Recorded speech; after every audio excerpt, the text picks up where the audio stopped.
ശ്രീ ദാസൻ, താങ്കൾ കുറച്ചു കാലമായല്ലോ കണ്ടിട്ട്, എന്ത് പറ്റി?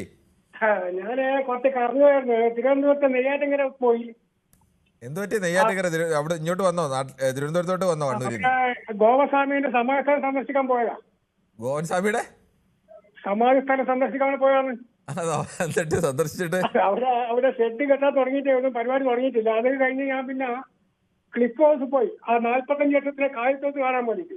ശരി, ഓക്കെ. അത് കാണാൻ പറ്റിയില്ല. ഞാൻ അവസാനം അവരോട് പറഞ്ഞു, നിങ്ങൾ ആ 3,72,000 ആ ചാണകക്കുഴിയും കാണിക്കുന്നുണ്ട്, അതും കണ്ടില്ല. അങ്ങനെ തിരിച്ചു പോയി. ഒരു വിഷയത്തിലേക്ക് ഇറക്കാം. മലപ്പുറം ജില്ല നിയോജകങ്ങളുടെ അഭിപ്രായക്കാരനെയാണ്. കാരണം 16 അസംബ്ലി സീറ്റ് ഉണ്ട് മലപ്പുറം ജില്ലയിൽ.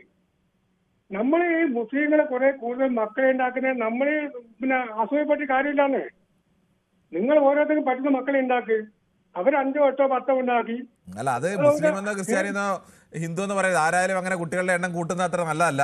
രാജ്യത്തിന്റെ പൊതുവികസനത്തിന് അങ്ങനെ കുട്ടികളുടെ എണ്ണം കുറഞ്ഞിരിക്കുന്നത് തന്നെയാണ് നല്ലത്.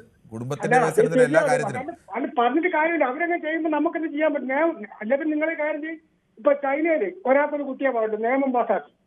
അപ്പൊ ഇതൊക്കെ നിയമത്തിലൂടെ നിയന്ത്രിക്കേണ്ടതല്ല. പക്ഷെ രാജ്യത്തിന്റെ ഒരു പൊതു താല്പര്യം എന്ന് പറയുന്നത് എപ്പോഴും കുട്ടികളുടെ എണ്ണം കുറവായിരിക്കുക എന്നത് തന്നെയാണ്. കുട്ടികളുടെ എണ്ണം കൂടുതലായി കഴിഞ്ഞാൽ നമ്മളെ പോലെ രാജ്യത്തിന് അത് താങ്ങാൻ പ്രയാസമാണ്. അത് ഏത് മതമായാലും. അതുകൊണ്ട് മത്സരിച്ച എല്ലാ മതക്കാരും ഇപ്പോൾ ഈ എല്ലാ ഇത്തരം മതത്തിന്റെ ശക്തികളും പറയുന്ന ഇതാണ്, അവർക്ക് കൂടുതലുണ്ടാവുകൊണ്ട് നമ്മളും കുട്ടികൾ കൂടട്ടെ കൂടട്ടെ കൂടട്ടെ എന്ന് പറയും. ഈ പറയുന്നവർക്ക് കൂടട്ടെ എന്ന് പറഞ്ഞാൽ മതി. കുട്ടികളെ വളർത്തേണ്ടതും എല്ലാം ആ അച്ഛൻ്റെ അമ്മയുടെ ഉത്തരവാദിത്തമാണ്. അവരുടെ സമയം വേണം, സാമ്പത്തികം വേണം, മറ്റ് പല പല കാര്യങ്ങളുണ്ട്. കുട്ടികൾക്ക് നല്ല രീതിയിൽ വളരണമെങ്കിൽ കൂടുതൽ കുട്ടികളെ അങ്ങനെ വളർത്താൻ എല്ലാവർക്കും ഒന്നും കഴിയില്ല. അപ്പോൾ അതൊരിക്കലും നല്ല ഒരു പ്രവണതയല്ല. അത് ഇപ്പൊ എല്ലാ ആൾക്കാരും പറയുന്നത് മലപ്പുറം ജില്ലയെ പറ്റി പറയുന്ന പ്രത്യേകത. ഇപ്പൊ ഞാൻ എന്റെ നാട്ടില് 14 മക്കളുള്ള ഒരു അച്ഛനും അമ്മയുണ്ട്. അങ്ങനെ ഞാൻ ചോദിക്കലുണ്ട്, KL 14, കാസർഗോഡ്, തിരുവനന്തപുരം വരെ KL 14 മക്കള് ഉള്ള അച്ഛനും അമ്മയും എനിക്കറിയുന്നുണ്ട്. ഇപ്പൊ ജീവിച്ചിരിപ്പുണ്ട് 14 പേരുണ്ട്. ഈ വിദ്വാന് ഇതിന് മുമ്പ് കല്യാണം കഴിച്ച 4 മക്കൾ വേറെയുണ്ട്. ഇയാൾക്ക് ഇപ്പൊ 65 വയസ്സേ ഉള്ളൂ. 18 മക്കൾ ഇന്ന് ജീവിച്ചിരിപ്പുണ്ട് അയാൾ. അപ്പൊ ഞാൻ നിയമം മൂലം കൂടെ നിരോധിക്കണമെന്നേ. ഈ സന്താന ഉത്പാദനം എന്ന് വെച്ചാൽ ഒരാൾക്ക് 2 കൂടെ കുട്ടി പാടില്ല. നിയമം കൊണ്ടുവരണം. അത് കൊണ്ടുവരുമ്പോൾ ഇവിടെ കുറെ ആൾക്കാർ തുള്ളൂ. പിന്നെ എന്ത് ചെയ്യാൻ പറ്റും? ഇത് കുറച്ചുകൂടെ കഴിയുമ്പോൾ വളരെ ഗുരുതരമായ അവസ്ഥയിലേക്കാണ് പോവുക. കാരണം ഇപ്പൊ തന്നെ ലോകത്തിലെ 1ാം സ്ഥാനത്ത് ഇന്ത്യയാണ്. നമ്മളെ പണ്ട് കാലത്ത് നമ്മളൊക്കെ സ്കൂൾ പഠിക്കുമ്പോൾ 1ാം സ്ഥാനത്ത് ചൈനയായിരുന്നു. ഇപ്പൊ നമ്മുടെ ഇന്ത്യ ആയി. ഇത് അടിയന്തരമായിട്ട് കേന്ദ്ര ഗവൺമെന്റ് ചെയ്യേണ്ടത് സന്താന ഉത്പാദനം കൃത്യമായിട്ട് 2 കൂടുതൽ പാടില്ല എന്നുള്ള നിയമം കൊണ്ടുവന്ന. കുറച്ച് കഴിയുമ്പോൾ ചില ആൾക്കാർ പറയുന്ന പോലെ നിങ്ങൾ 80 ഞാൻ 20 പോലീസും പട്ടാളവും മാറി എന്നാൽ നിങ്ങൾ 80 ഞാൻ 20 വൈകുന്നേരം ഒട്ടും പറഞ്ഞു വരില്ലേ? അതുപോലെ സംഭവിക്കും. ഓക്കെ, താങ്കൾ പറയുന്നത് ശരി, ഓക്കെ. താങ്കളുടെ അഭിപ്രായം വ്യക്തമാണ്. ശ്രീ റജിയാണ് ആലപ്പുഴയിൽ നിന്ന്. ശ്രീ റജി, താങ്കൾക്ക് എന്താണ് ഈ വിഷയത്തിൽ പറയാനുള്ളത്? വിഭജിക്കുന്നത് അതിനകത്ത് മറ്റ് മതമോ സമുദായമോ ജാതിയോ രാഷ്ട്രീയോ ഒന്നും നോക്കിയിട്ട് ജനങ്ങൾക്ക് വികസനം എത്തുക. സർക്കാരിന്റെ പ്രഖ്യാപിക്കുന്ന വികസനങ്ങൾ എത്താൻ ജില്ല വിഭജിക്കേണ്ടതാണ്, വിഭജിക്കണം.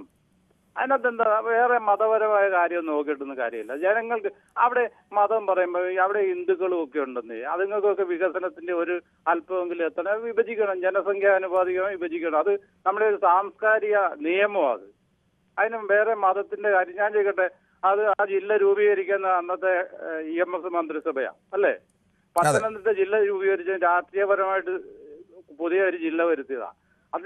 അതുമായിട്ടൊക്കെ നോക്കും. ഇത് ജനങ്ങൾ കൂടുതലാണ്. നമ്മളീ പറയണത് അവിടുത്തെ ഹിന്ദുക്കൾക്കാണ് ഏറ്റവും കൂടുതൽ അതിന്റെ ദോഷം വരുന്നത്. അതുകൊണ്ട് അതൊന്നും പറഞ്ഞിട്ട് ജനസംഖ്യാനുപാതികമായി ജില്ല വിഭജിക്കുക. അതുപോലെ തന്നെ ജനങ്ങൾക്ക് സർക്കാരുകളുടെ എല്ലാവിധ ആനുകൂല്യങ്ങളും എല്ലാവർക്കും കിട്ടേണ്ട രീതിയിൽ അതിനകത്ത് ജാതിയോ മതമോ ഒന്നും ഒരു പ്രശ്നമാക്കേണ്ട ഒരു കാര്യമില്ല. ശരി, താങ്കളുടെ അഭിപ്രായം വളരെ വ്യക്തമാണ്. ശ്രീ റജി. ശ്രീ KG കുമാറാണ് കൊട്ടാരക്കരയിൽ നിന്ന്. ശ്രീ KG കുമാർ, താങ്കൾ എങ്ങനെയാണ് കാണുന്നത് ഈ 45 ലക്ഷത്തോളം ജനസംഖ്യ വരുന്ന ഒരു ജില്ല? ആ ജില്ല ഇപ്പൊ കൊല്ലം, താങ്കൾ കൊട്ടാരക്കരയാണെങ്കിൽ കൊല്ലം ജില്ലയാണ്. കൊല്ലം ജില്ലയിൽ പോയി 26 ലക്ഷമോ അല്ലെങ്കിൽ 27 ലക്ഷമോ ജനസംഖ്യ ഉണ്ടാവും. താങ്കൾ പറഞ്ഞോളൂ. അതായത് ഈ മലപ്പുറം ജില്ല ഈ ഓരോ ആൾക്കാരും പറയുന്ന കേട്ടാൽ തോന്നുന്നു മലപ്പുറം ജില്ലയിൽ 100% മുസ്ലിങ്ങളാണ്. നല്ല 70% മുസ്ലിങ്ങളും 30% ഹിന്ദുക്കളുമാണ് മലപ്പുറം. കൂടുതൽ വാർത്തകൾക്ക് News 18 Keralam YouTube channel subscribe ചെയ്യുക.